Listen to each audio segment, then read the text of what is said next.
नमस्ते बच्चों, ठीक हो आप? स्वास्थ्य का ध्यान रखिए और हर वीडियो ऑनलाइन स्टडी कर रहे हैं, ऑनलाइन पढ़ाई चल रही है।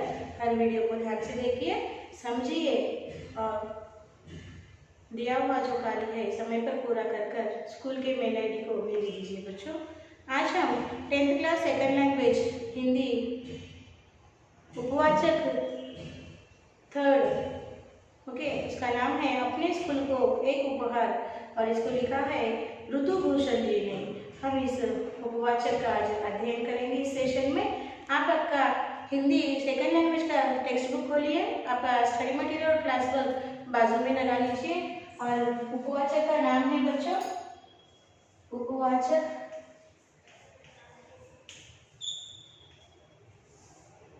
नाम है उपवाचक का अपने स्कूल को एक उपहार। अपने स्कूल को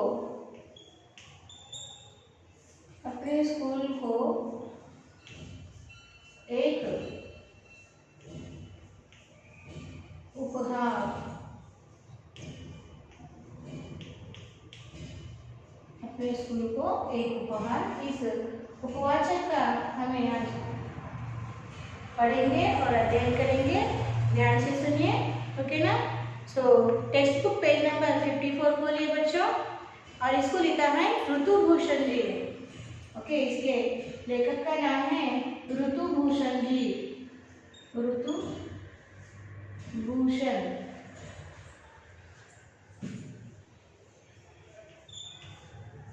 ऋतु भूषण जी ने इसे लिखा है। देखिए, अपने पुराने स्कूल में वह एक मेधावी छात्र रहा था। पिछले 5 वर्ष से वह हर वर्ष कक्षा में सबसे आगे था। उसे कहानियों की किताबें पढ़ने का शौक था, अतः उसकी अंग्रेजी और हिंदी बहुत अच्छी थी। उसे सामान्य ज्ञान की पुस्तकें पढ़ना भी बहुत पसंद था और इससे उसका विज्ञान और इतिहास का ज्ञान भी विकसित हो गया। गणित का तो वह जादूगर था ही। अध्यापक के बोर्ड पर पूरा प्रश्न लिखने से पूर्व ही वह उसका उत्तर बताने के लिए आधीर हो हाथ उठा देता। पुराने स्कूल में उसके बहुत सारे मित्र थे और सभी अध्यापक भी उसे पसंद किया करते थे। वह सबसे खुशी खुशी मिलता और मुस्कुराकर हेलो कहता।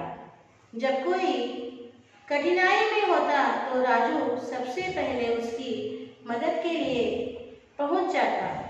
उसके पुराने स्कूल में कभी किसी ने उसकी कमजोरी की ओर भी ध्यान नहीं दिया। उसकी टांगें बहुत पतली और दुर्बल थी। उसके घुटनों में शक्ति नहीं थी कि अधिक समय तक वे उसके शरीर का भार बर्दाश्त नहीं कर पाती थी और अतः वह ज्यादा देर तक खड़ा नहीं रह पाता था। इसलिए उसे खेलने की मनाही थी। जब भी उनके स्कूल में मैच होता, राजू अपने साथियों को खेलते हुए देखता और जोर शोर से उनका उत्साह बढ़ाता।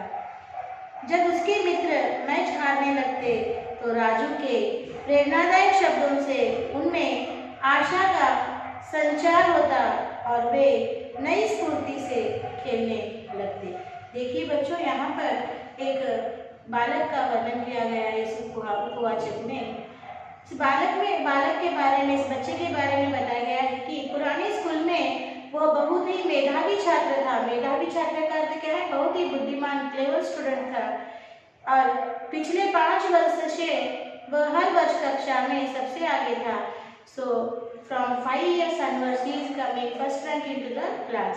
सो पिछले 5 वर्षों से यह बच्चा कक्षा में फर्स्ट रैंक में सबसे आगे आ रहा था पढ़ाई में।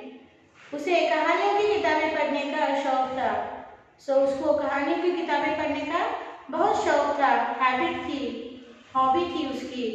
अतः उसकी अंग्रेजी और हिंदी बहुत अच्छी थी और उसे अंग्रेजी और हिंदी भी वो अच्छी तरह से बोल पाता था। उसे सामान्य ज्ञान की पुस्तकें पढ़ना भी बहुत पसंद था। साइंस की पुस्तकें, सामान्य ज्ञान यानी साइंस की पुस्तकें पढ़ना भी उसको बहुत पसंद था और इससे उसका विज्ञान और इतिहास का ज्ञान भी विकसित हो गया।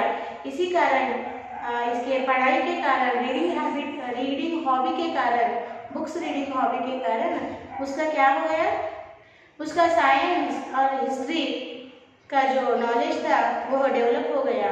गणित का तो वो जादूगर था। गणित विषय में यानी मैथ्स में तो वो मैजिकल पावर रखता था। जब अध्यापक बोर्ड के ऊपर मैथ्स के प्रॉब्लम लिखते थे, उसका सॉल्यूशन लिखने से पहले यही हाथ उठाकर उसका सॉल्यूशन बताने के लिए उत्सुक, अधीर यानी क्यूरियोसिक रहता था। इतना वो मैथ्स में फास्ट था, परफेक्ट था। पुराने स्कूल में उसके बहुत सारे मित्र थे इस बच्चे के और सभी अध्यापक उसको बहुत पसंद करते थे क्योंकि ये पढ़ाई में बहुत तेज था, शार्प था। इसलिए सभी टीचर, सभी अध्यापक इस बच्चे को बहुत पसंद करते थे पुराने स्कूल में।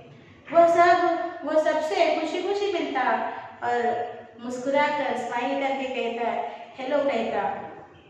जब कोई भी बच्चा या कोई भी पुराने स्कूल में उसके जब कोई भी बच्चा या कोई और परेशानी में, कठिनाइयों में हो तो ये बच्चा आगे बढ़कर उसकी मदद करता, यानी मदद की भावना भी उसमें बहुत थी। उसके पुराने स्कूल में कभी किसी ने उसकी कमजोरी की ओर ध्यान नहीं दिया। यह बच्चा शारीरिक कमजोरी लिए हुए था।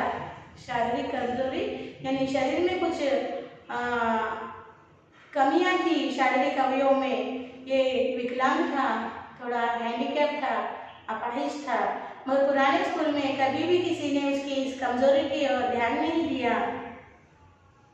वह अधिक समय उसकी जो पैर थे, बच्चों पैर, टांगे बोलते ना, पैर, लेग्स बहुत पतले थे, थिन थे, दुर्बल यानी बहुत वीक थे।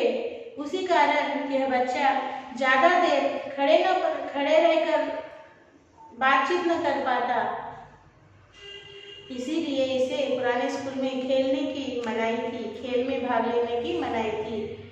तो ये बच्चा क्या करता, जब भी स्कूल में मैच होता तो ये बाजू में बैठकर उस मैच का आनंद लेता। हारते समय जीतते समय जोर जोर से चिल्लाता और हारते समय अपने एनकरेजमेंट वर्ड से अपने टीम का एनकरेजमेंट बढ़ाता। तो इस बच्चे का नाम था राजू। इस बच्चे का नाम क्या है? राजू। तो आगे देखेंगे इस बच्चे के बारे में। सारी रात राजू अपने पुराने स्कूल के विषय में सोचता रहा और उसने सच्चे मन से प्रार्थना की कि उसका नया स्कूल भी उसके पुराने स्कूल जितना ही अच्छा हो। वैसे राजू यह बात भली भांति जानता था कि यदि स्वर्ग में भी स्कूल हो तो वह भी उसके पुराने स्कूल से ज़्यादा अच्छे तो नहीं हो सकता। उसके स्कूल छोड़ते समय सभी मित्र कितने रो रहे थे। उसके संगी साथी, अध्यापकगण और यहाँ तक कि प्रधानाचार्य ने भी उसके पिताजी से उसे वहीं छोड़ जाने का अनुरोध किया था, लेकिन उनकी किसी बात पर ध्यान नहीं दिया जा सका। उसके पिताजी का तबादला हो गया था और अपने एक लौते बेटे को वहीं पर छोड़ जाने की बात वे सोच भी नहीं सकते थे। अगले दिन प्रातः राजू जल्द ही उठ गया और फटाफट उसने अपनी वर्दी भी पहन ली। आईने में अपने को देखकर सोचने लगा कि वर्दी तो अच्छी लग रही है, हो सकता है कि स्कूल भी अच्छा ही हो, लेकिन फिर भी उससे नाश्ता नहीं किया जा सका। माता पिता समझ गए और उन्होंने जबरदस्ती नहीं की। पिताजी ने अपनी गाड़ी में स्कूल के फाटक तक छोड़ दिया और अपने बेटे को मुस्कुराकर विदा किया। देखिए बच्चों क्या हुआ, ओके, इसके राजू के पिताजी का ट्रांसफर यानी तबादला हो गया था और इन्हें दूसरी जगह जाना पड़ रहा था। सारी रात इसी कारण राजू सो न पाया था और